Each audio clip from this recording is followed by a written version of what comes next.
Unnecessary intro song to totally waste your time. You know that phrase, you will own nothing and you will be happy? WEF, somebody from the WEF said it. I don't know, maybe a decade ago now. Time flies so fast. Who knows? But when I first heard that, I was repulsed by it, because it sends a message that you will be a serf. You'll be a happy serf.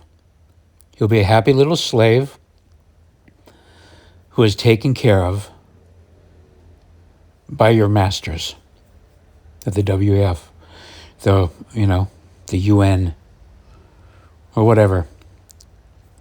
And it just made my blood boil that they would be so brazen as to just come out and say it. You, peasant, will own nothing, and you will be happy.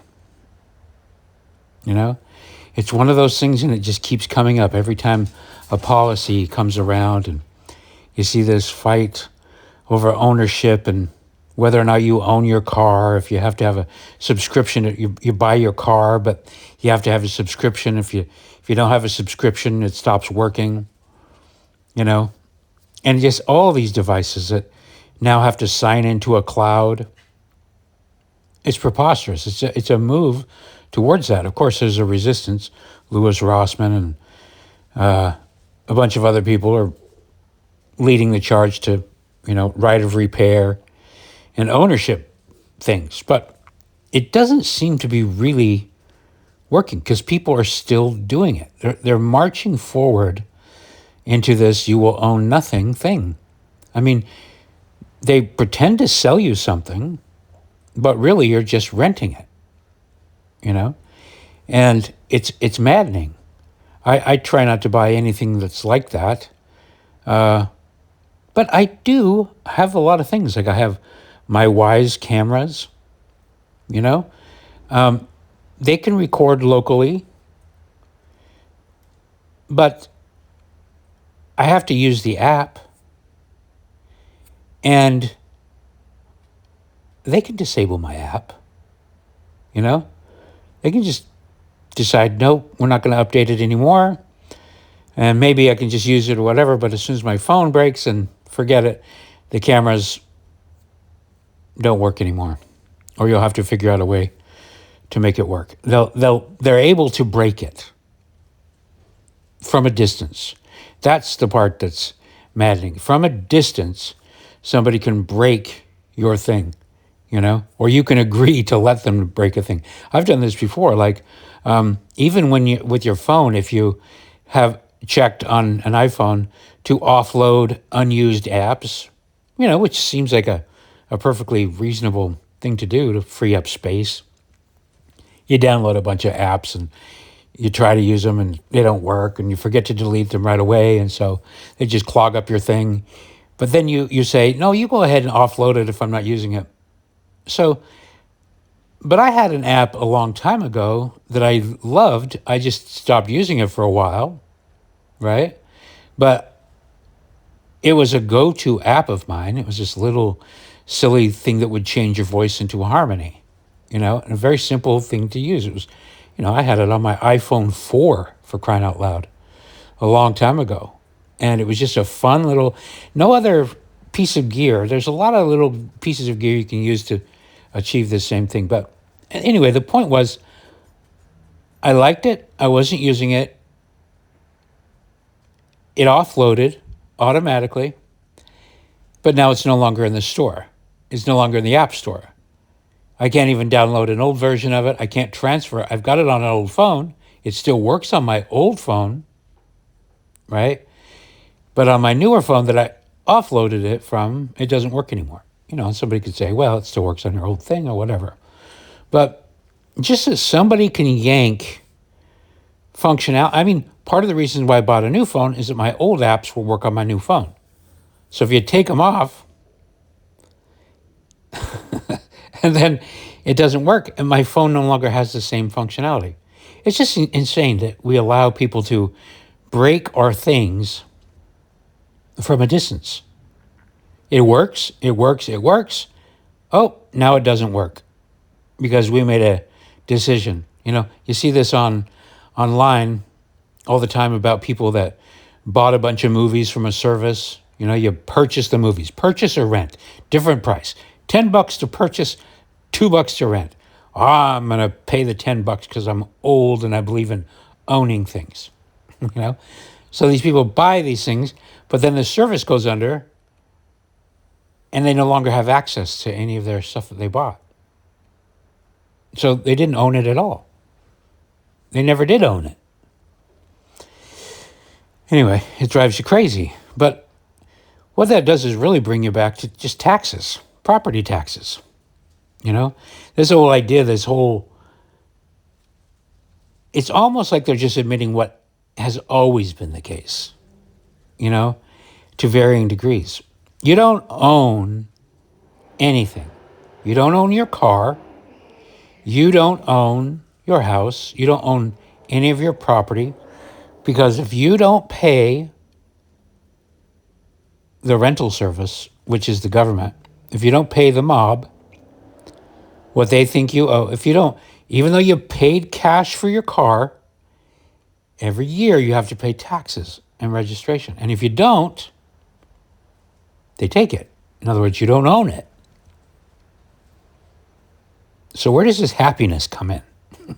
Where does the happy part come in?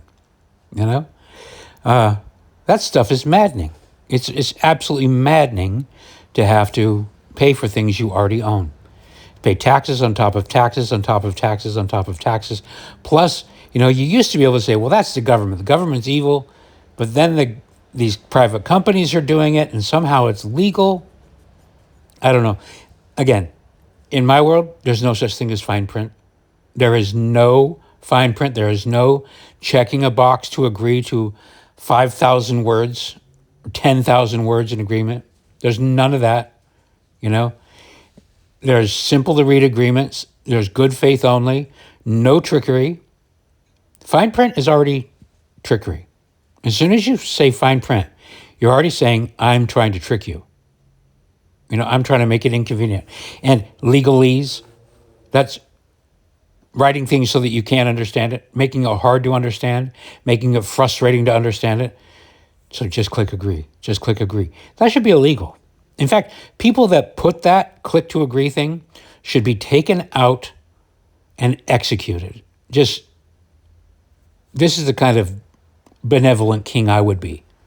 I would execute people who write fine print and try to hide things in agreements and try to make money for lawyers, make it hard for regular people to understand.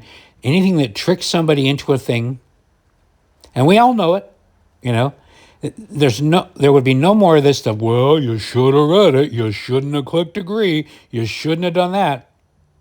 No, It doesn't work in my kingdom.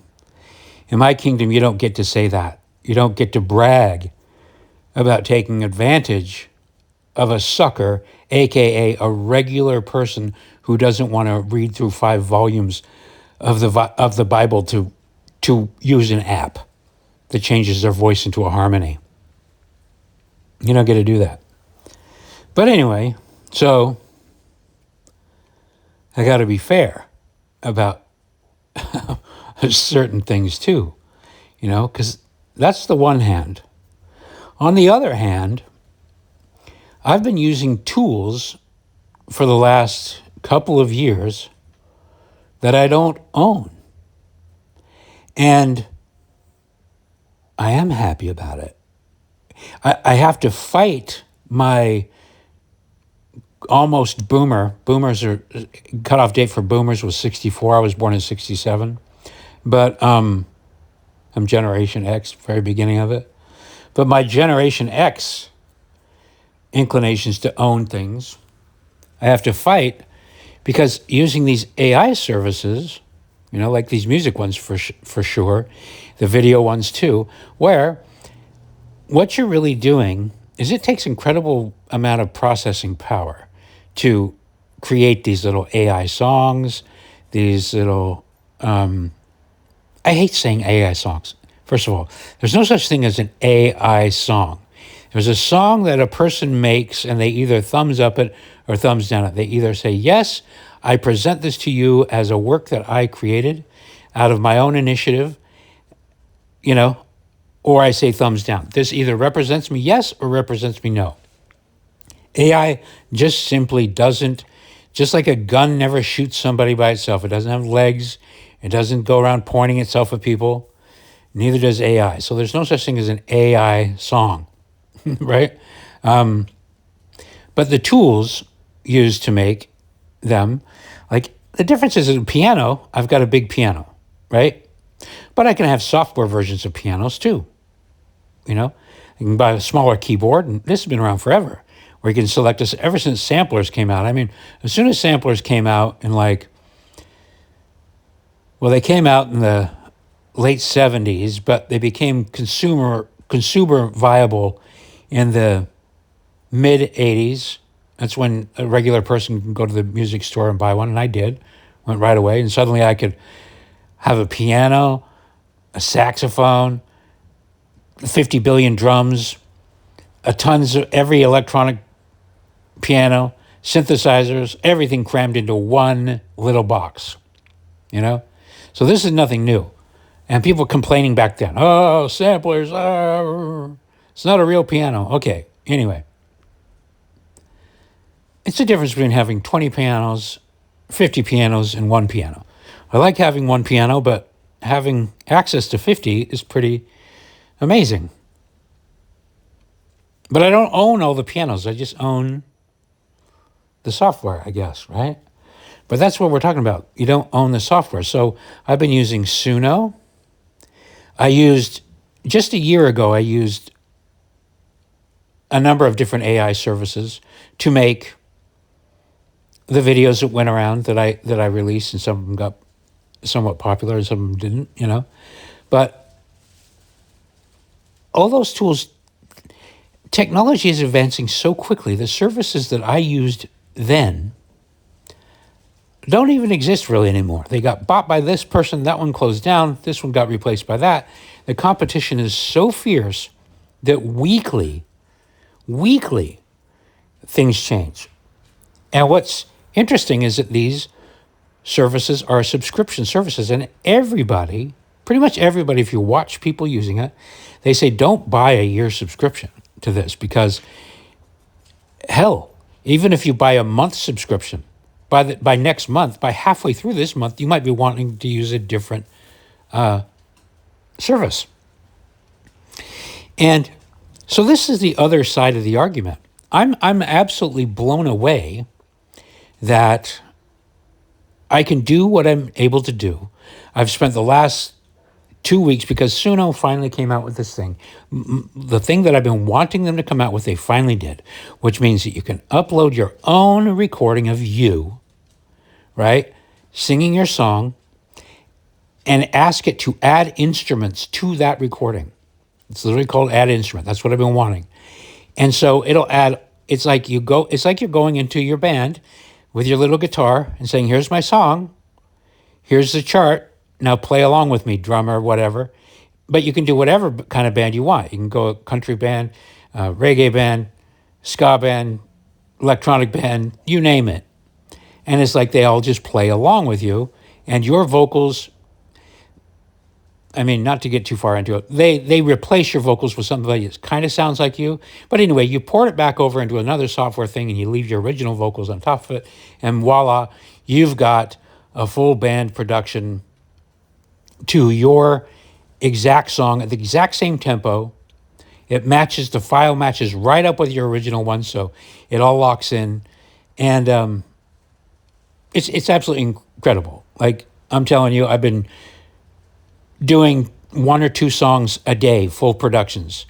And the amount of time I'll wake up in the morning, write the song, record it, just my demo, upload it, download the versions I like, assemble them, and produce it again in GarageBand.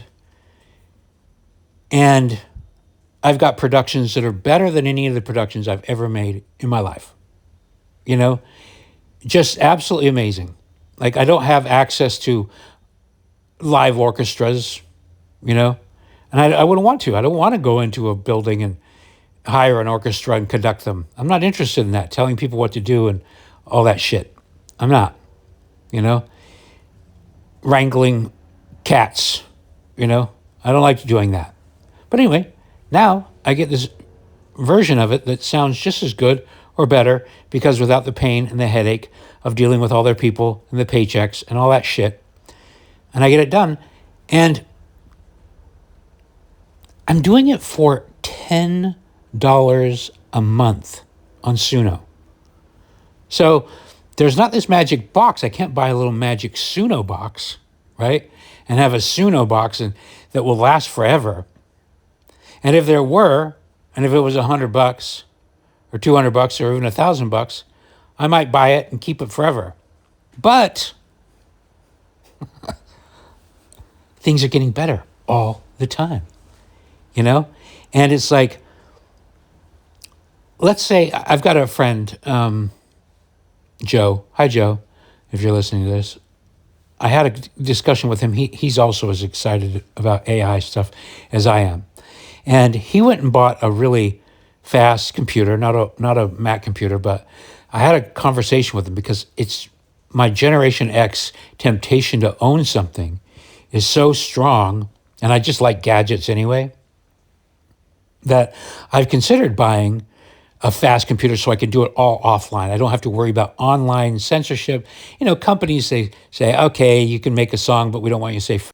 We don't want you to say certain words. Not that I'm making songs that are like that, but I just don't like that somebody can sit there and manage me if they want to, you know? Once I download the thing, it's mine. It's done forever. They could never argue a copyright. I uploaded the song and they did some instrument. It's just like a player for your band could never argue copyright for your song. It's a work for hire. And even if they got paid nothing, they're owed nothing, you know, unless somebody agreed to pay them, you know. But yeah, he bought the big powerful one, and I had a conversation, okay, because I was tempted. I'm like, it would be nice to have a little chunky thing, but you know, to get the right one to make it so it works as fast. Like, for example, when I'm using Suno or I'm using, I don't know, when people are using VO3. VO3 is really expensive. It's really amazing. That's the one that's making the videos, and they all kind of seem the same a little bit. You know, the handheld camera. And people have been making some really cool videos with them. But you can kind of spot the VO thing, the VO voice and whatever. But they're using such powerful computers to make those things that in order to make one offline anyway, you'd probably be into it $10,000, you know, to generate that kind of video that fast at home off the cloud, you know? And it's not open source, so you can't really do that anyway. But there are open source versions, you know, WAN 2.2. It's another model. You can just say, call them companies that know how to do a certain thing. They all copy each other and then they improve things.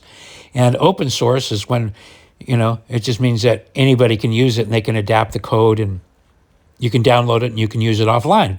So WAN 2.2 comes along and you can use it offline.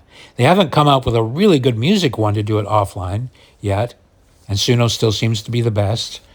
But if they were, it is so tempting to buy the thing. But again, we're talking to get the one you want, that in order to be as fast as what I can get online right now, I'd have to spend like $5,000. Now, how does that financially make sense when I'm not producing tons of video? These songs that I'm making, I have not been able to burn through my credits, my $10 a month credits on Suno. I haven't even come close to burning through them. And I generate over and over and over again. And it's just amazing to me that I can get it for $10 a month. I hope they don't find out that I would pay more, because I would, you know? And How many months, how many times do I have to pay $10 before that price of that computer, server? You spend $6,000 on a computer. Come on. I'm not going to do it. It's kind of dumb to own new computers right now. It's smarter to rent them. And you can online. When you're using somebody's service, you're using their computer. And you know how computers go. You get it, you own it. Computers are one of those things that ownership doesn't make much sense. It doesn't make as much sense as far as, let's just talk about depreciation. The depreciation on technology is rapid, especially now. So I don't own that computer. I don't own the computer that I'm making Suno with. I'm using their servers, their processing time, and you don't own the servers that VO is making. Or with WAN 2.2, my friend Joe, he now owns a computer, and his justification was that, he's already using a computer anyway, and it was time for him to upgrade. So he's going to use it for something else too. But for me, it would just be dedicated just for that. And it just financially does not make any sense. It makes more sense to pay per video. And I found a site called wavespeed.ai, which is fine. They have it. They know that people like me are out there. And it just tells you each time how much it will cost you to generate. I love it. It's just like hitting this button here will cost you a nickel. And I just go, oh, credits, because most people are trying to hide behind credits. Again, talking about that sneaky business, fine print. When people try to sell you a bunch of credits, you get 10,000 credits, and everybody's credit system is different. It's because they want to kind of hide how much. They don't want you to know how much money you're spending. It's people are easier. They more easily burn through credits than they do burn through nickels. Not me, actually. I prefer the nickel thing. Just tell me the nickel. How many nickels? I'm happy to just slide over a nickel to you for whatever. It's not that much money. And it can add up. But if I keep in my mind, how many times would I have to slide that nickel over before I reached $6,000 for the computer minimum that I'm renting? I'm using their computer. Their electricity I'm using, their upkeep, their tech people,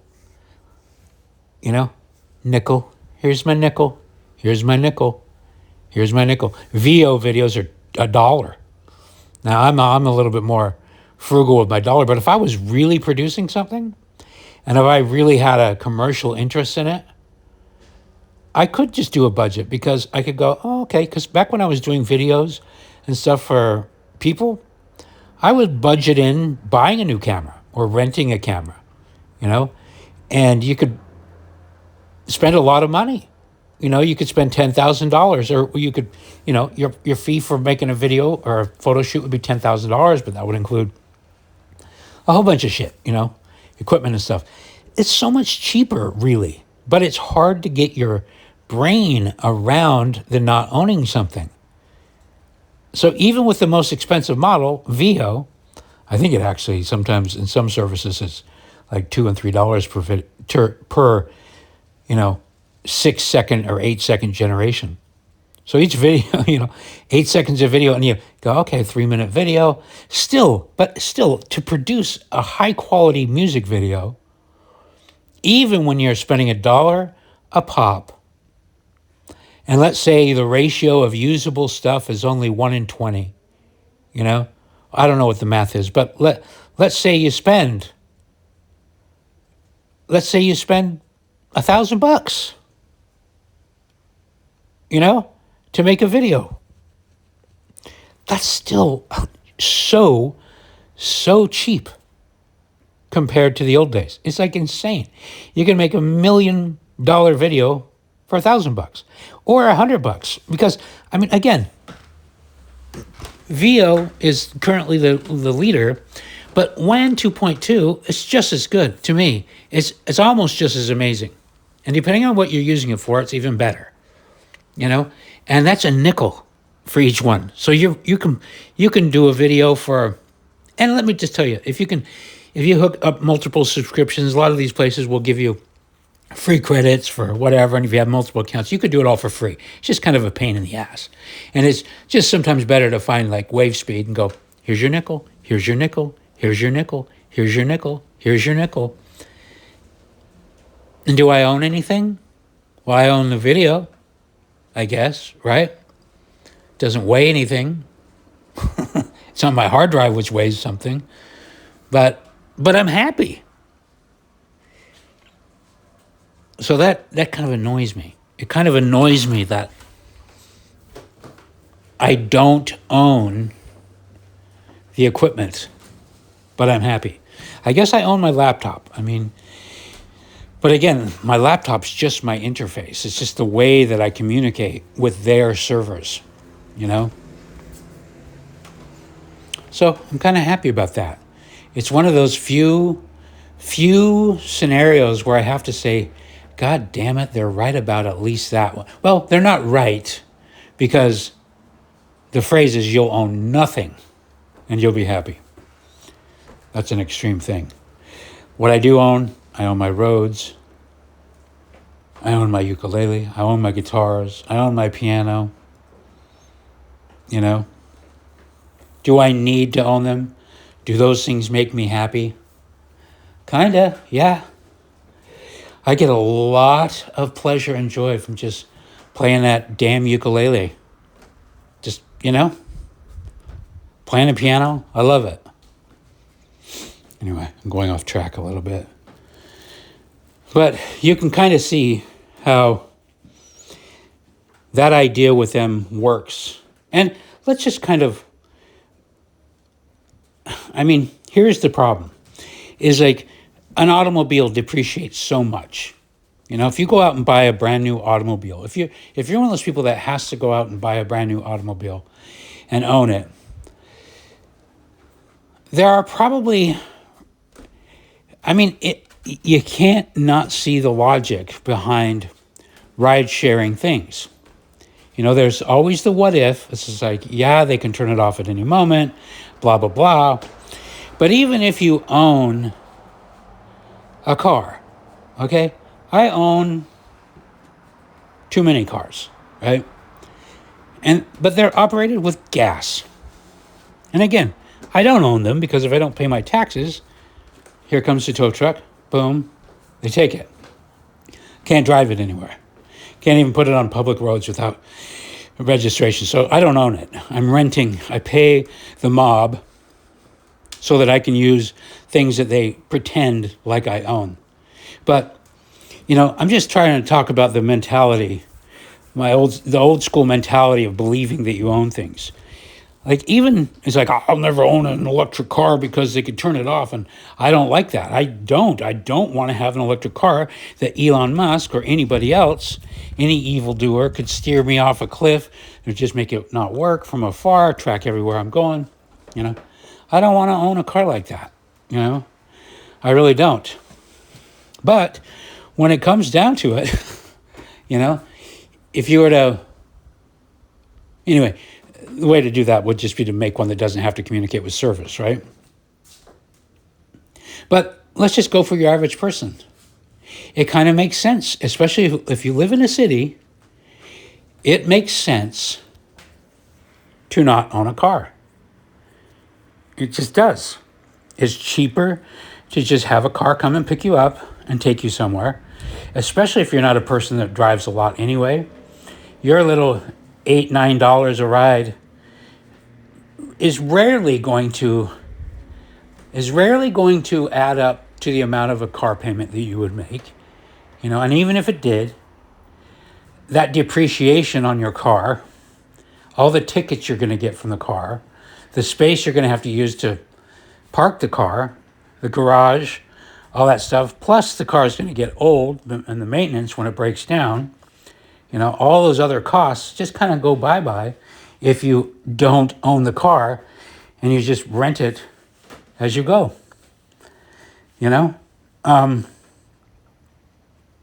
So, it's kind of tough. I have to say, with a lot of things, there are some strong arguments against ownership of certain things when you don't really own it. If you actually owned it and things actually appreciated in value, like say your property, that's the kind of thing where they get you your equity, but you're never going to buy a computer and have it go up in value in the next 10 years. If you hold on to it for 50 years, if you're an old guy, you're going to die before that thing actually increases in value. With most things that you buy, technologically speaking, the value is going to go down. It's going to depreciate, depreciate, depreciate. So it actually makes no sense to own it. It really doesn't make much sense to own big servers unless you can rent them to others. And then they're sliding you their nickels. That's what I say about owning property anyway. People act like, oh, I got to buy a house. I go, well, if you're not buying income property, you're just buying debt. You're buying the potential equity, but when you do the math over how much you're paying in interest and how much your equity, it doesn't really work out. Unless you're getting income property. If you're income property, then there you go. It makes sense. You're making a profit. Anyway, financial tips from Merkley. You don't need any.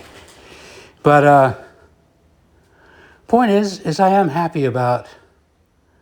I hate that I have to admit that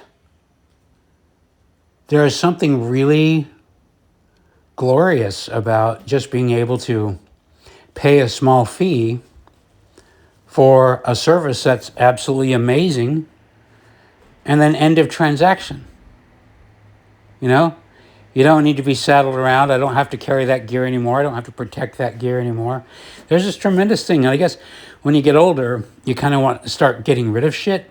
You spend your early life collecting shit and building a nest so that you can impress people and go, look, I'm a breadwinner. I can take care of, whatever. But once you get older, you're like, I got to get rid of this shit. Got to get rid of this shit. So what's that about? Wisdom suddenly creates this idea of living light. That whole thing is, do you own your things or do they own you?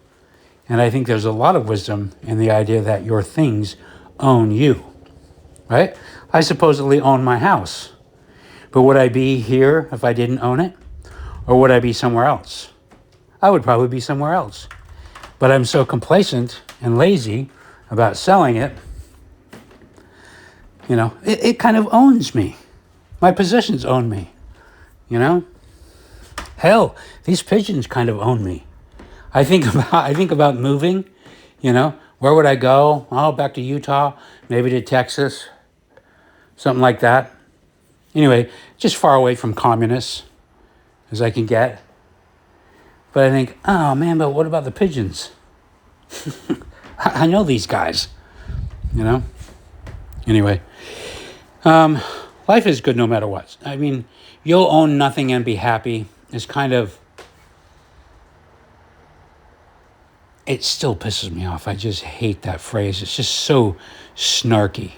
It's just so infantilizing. We'll take care of you. We'll do it all. Just pay us this little fee. And we'll decide what you can do and when you can do it and why you can do it and how you can do it. To those people, I say, fuck off. But I actually really appreciate some of the things you're making. What else is there to say? Anyway, thanks for listening. Unnecessary